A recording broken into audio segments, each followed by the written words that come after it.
Hey there, D&D fans, and happy October to you. This is Sage of Sorcery, the Dungeon Master for Holy Rollerz, the new cleric-centered D&D live stream show on Twitch, premiering on Thursdays at 8:30 Mountain Standard Time on the Sage of Sorcery Twitch channel.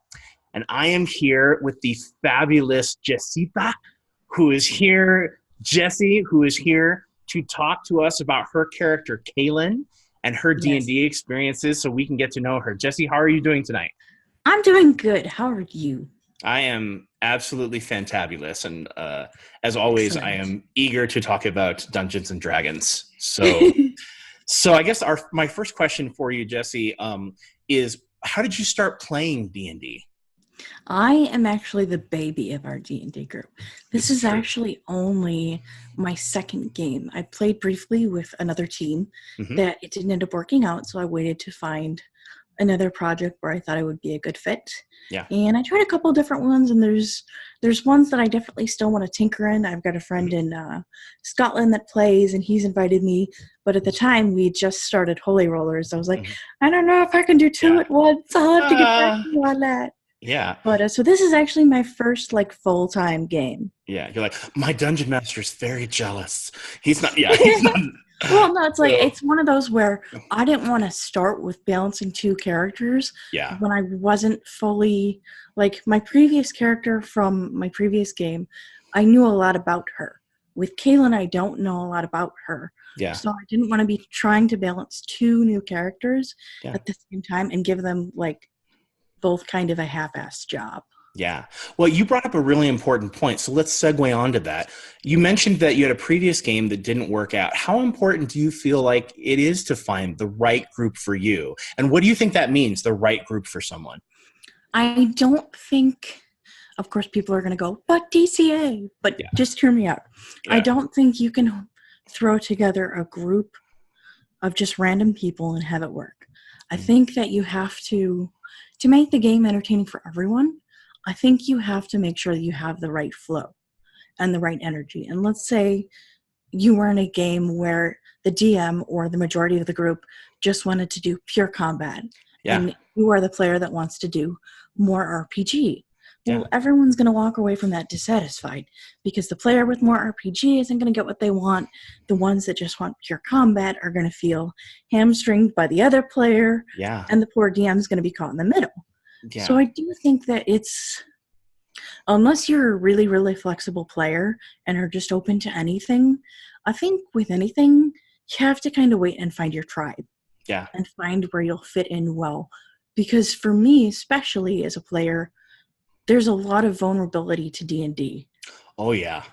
Because, at least the way I do it, you're basically building a character to be destroyed and raised up again, destroyed and raised up again, because that's how your characters grow. So if you don't feel comfortable to do that in a group, then you're not going to open up to your group, and it's just going to make play really, really bad. Yeah, I agree 100%.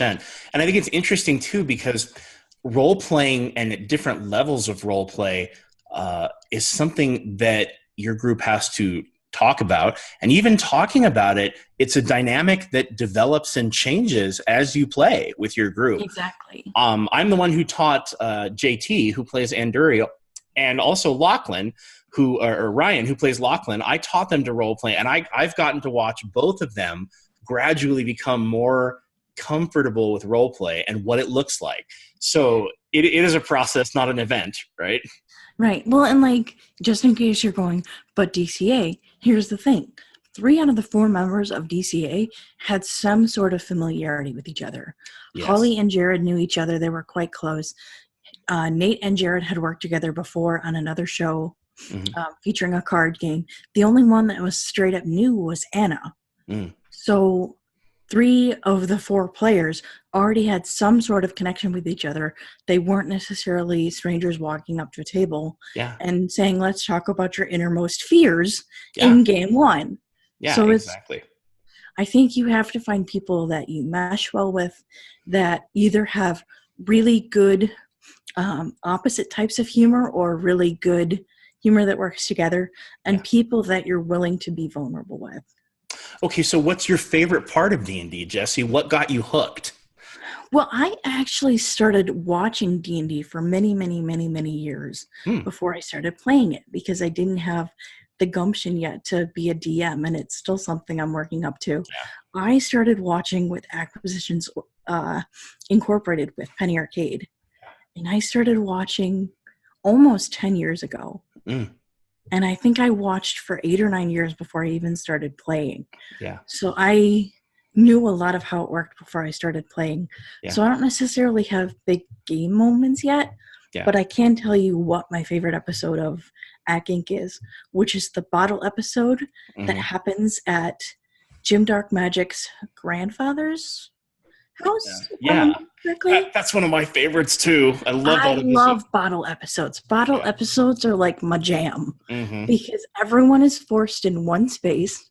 Yeah. They're not allowed to leave. And especially with interpersonal play, they have to deal with their crap if they're going to get through the adventure. Yeah. They can't just necessarily hack and slash at everything. They have to work at their interpersonal relationships.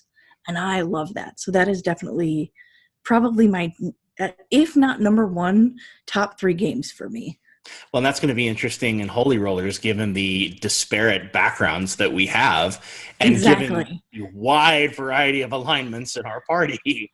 So I'm looking forward for like the so-called tavern episode where we actually have to like sit down and get to know each other, because right now we're kind of a loose amalgamation of a group, if you can even call it that. Yeah. Trying to get through, I guess, orders we've been given, for lack of a better word. Yeah. Divine mandates, whatever you want to call, right? Yeah, divine mandates would be a stronger way of putting it. Yeah. And in some cases, especially in your character, Cailin's case, only vague divine hints, right? You're not... Yeah, she doesn't really know what's going on yet. Yeah. And Duriel and Lachlan have been lucky enough to get, and Gizik for that matter, they've all gotten voices. And it's almost as though Vahara expects you to think more. I don't know. It's takes notes for next week's game. Maybe it's because she's the goddess of science and reason. I don't know. So, what good do you think comes from D&D? So and much keep your answers please limited to a half an hour. Yeah, it's not. I'll try. So much stuff, because like there's the kind of the higher level stuff where I've seen it with kids and even in my own family where it improves your social skills. Because especially for like my sister who struggles with social anxiety, you can't not talk during a D&D game. Oh yeah. You have to talk. It's how you do literally everything in the game. From I walk 3 squares forward to I crack this guy's skull open. You have to learn how to communicate and work with your team. So like on a higher level, broader thing, I think it's really great for that.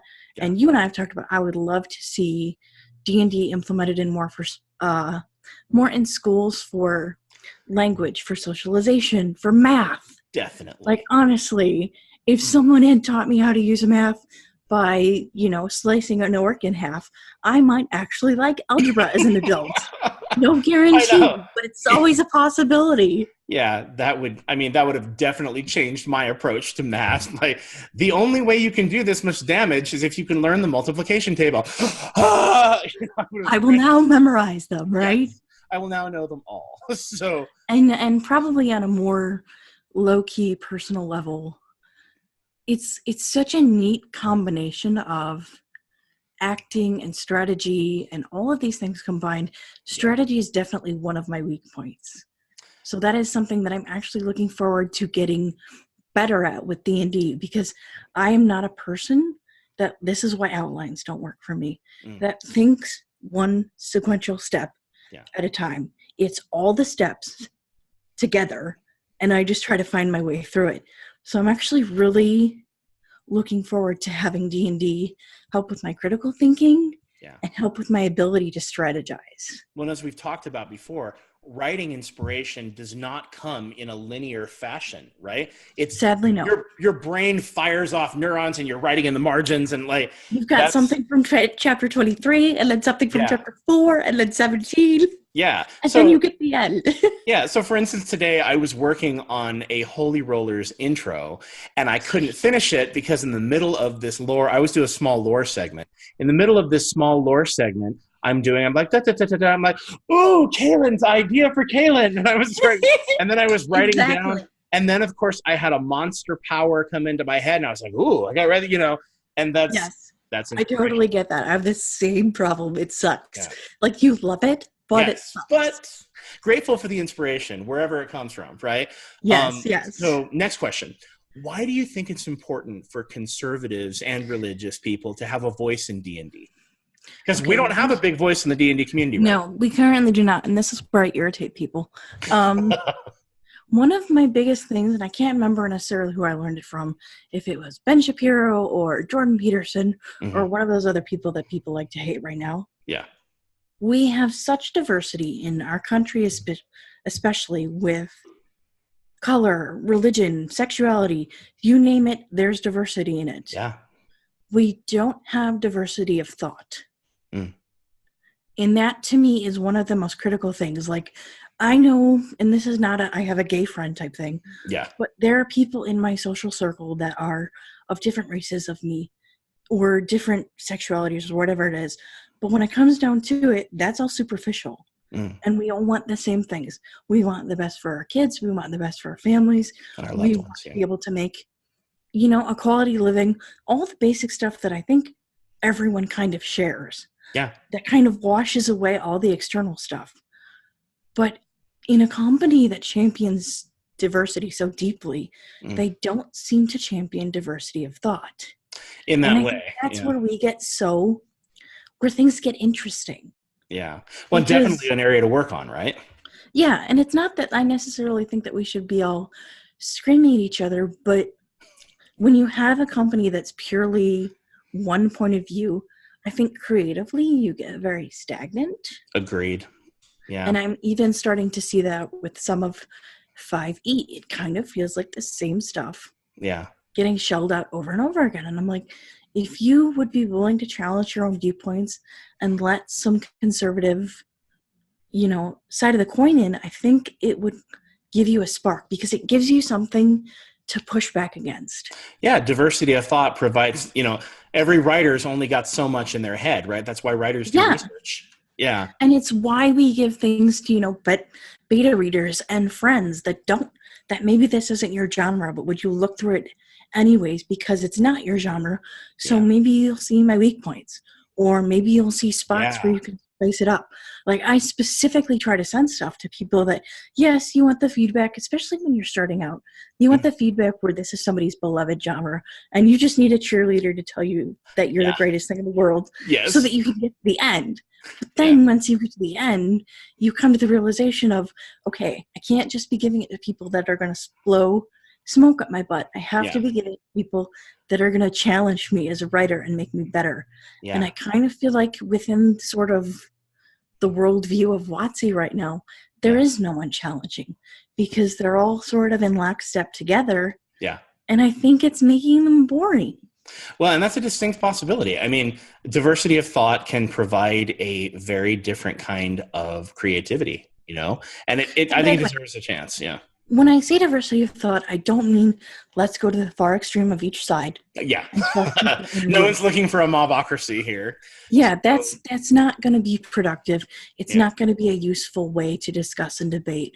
But people that are both kind of left or right of center, sit down and have a discussion and learn from each other. Yeah. Don't just try to prove the other person wrong. Figure out why they feel the way they do about a certain topic. Mm-hmm. Not to sound cheesy, but expand your mind. Yeah. Expand your point of view. Because we all definitely we think our world is the world. Yeah. Well, speaking of expanding your point of view, why did you want to be part of Holy Rollerz? I mean, this is a real new experience for both you and me, right? Yeah. I wanted to be part of Holy Rollerz because even though I share a different faith than you, I wanted to show that people of differing faiths can build a game together and can find common ground where we may not agree on all the particulars, but we can still have a really good time together. Yeah, well, that's what D&D is about, right? I mean, right? Let's have a good time, you know? Let's have fun. Let's come to the table and have fun. And I kind of feel like on a conservative side of things, that's really missing in D&D. It kind of goes back to the whole you have a very limited number of viewpoints. Yeah. And I feel like, especially when certain things occur, that conservatives are drowned out. Even the ones that are like just barely right of center, you know? It's like, if you're not all the way over here on our side of things, you're not allowed in the game. Yeah. And that's not how I learned D&D to be. I was brought up, so to speak. I mean, I found it in my adult years. Yeah. But I found it to be, there should be a place at the table for everybody. Yeah. Not just let's mix colors, let's mix sexualities, let's mix faiths too, and let's mix point of view, because then you have interesting conflict, not just emotional conflict. Well, I mean, and we're setting up to practice what we preach, because our first guest star is neither religious nor conservative. So, I mean, right? I mean, we're definitely, and I think we're gonna have a great time. Are gonna have a great time. I have such evil, wicked ideas. Anyway, like I know some secrets, and I think it's gonna be fun. Yeah, you know some really. Anyway, yeah, we're not gonna no reveals on this yet. So. But I think that you shouldn't. Okay, so let's say our game is a conservative game.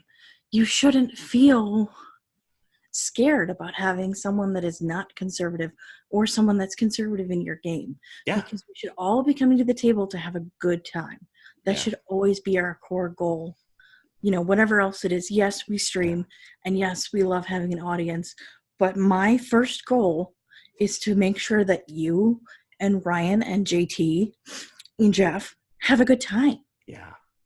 Yeah, and that's my job as the Dungeon Master, right? If everybody's not having a good time, it's definitely my fault. You know, I always have a part in it because I'm supposed to guide, right? So I hear you on that one. So I mean, why would we want to be there for 2 hours? And why would we expect our audience to be there for 2 hours? Exactly. So speaking of, what do you think our group's strengths are going to be? Or do you think we have one already? I think it's starting to show. I think we all have a pretty solid sense of humor that both meshes and conflicts in interesting ways. Yeah. I think that once Cailin especially gets more steady in her beliefs and what she can do and starts kind of bumping up against a couple other characters, it's going to get really interesting, because there's a couple people in the group that may or may not be directly opposed to her and her beliefs and what she's learning. Especially as a young cleric, she's very she's filled with the fire of Vahara, and she's in that early stages of when you found a faith that you know is your faith.